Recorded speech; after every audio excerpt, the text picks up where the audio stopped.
আসন্ন বিধানসভা নির্বাচনের আগে বিজেপির পক্ষ থেকে পরিবর্তন যাত্রা করা হচ্ছে। আগামীকাল অর্থাৎ শনিবার পরিবর্তন যাত্রা কলকাতার ব্রিগেড মাঠে শেষ হবে।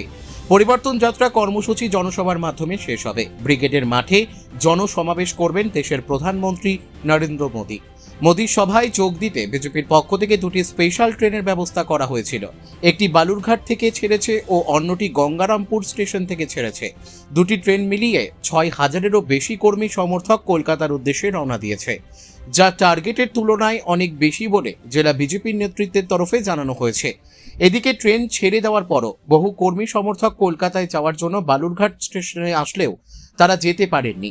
তাদের ঘুরে বাড়ি যেতে হয়। দলীয় কর্মীদের খাওয়ানোর জন্য স্টেশন থেকে মুড়ি, জল, শসা ও চানাচুর নেওয়া হয়।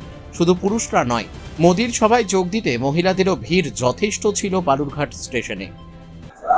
আপনারা জানেন, আগামীকাল আমাদের দেশের যশস্বী প্রধানমন্ত্রী নরেন্দ্র মোদী আর আমাদের যে পরিবর্তন যাত্রা চলছিল ২ তারিখ থেকে শুরু হয়েছিল, সেই পরিবর্তন যাত্রার আর সমর্পণ আর শেষ হবে আগামীকাল আর ব্রিগেড গ্রাউন্ড ময়দানে।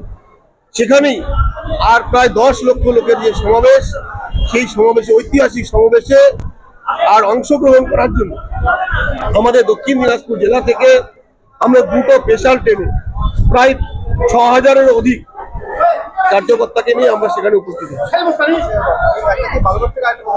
একটা বালুরঘাট থেকে এবং একটা গঙ্গারামপুর থেকে দুটো স্পেশাল ট্রেন আছে।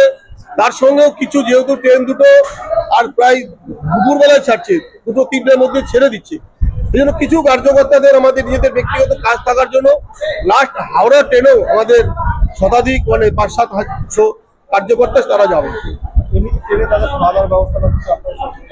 দেখুন, ট্রেনে আমরা শুকনো খাবার নিয়েছি, বাকি ব্যবস্থা আমরা করবো। রাস্তার মধ্যে যাওয়া হবে যাতে কর্মীরা সঠিকভাবে যেতে পারে, তার ব্যবস্থা।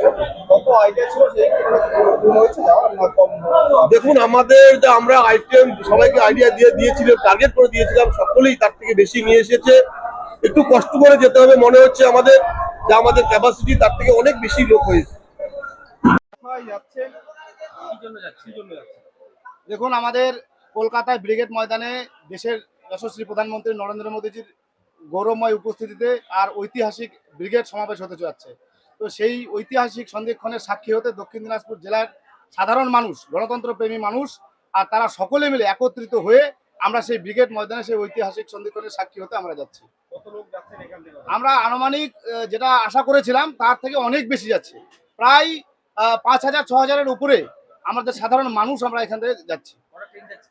জেলা থেকে আমাদের দুটো ট্রেন যাচ্ছে, স্পেশাল ট্রেন দুটো যাচ্ছে। তার মধ্যে এমনি যে ট্রেনগুলো আছে শিয়ালদা, হাওড়া, বাকি সেই ট্রেনগুলোতেও সাধারণ মানুষগুলো যাবে। পুরুষদের পাশাপাশি দেখলাম মহিলারাও কিন্তু ব্যাপকভাবে আসছেন।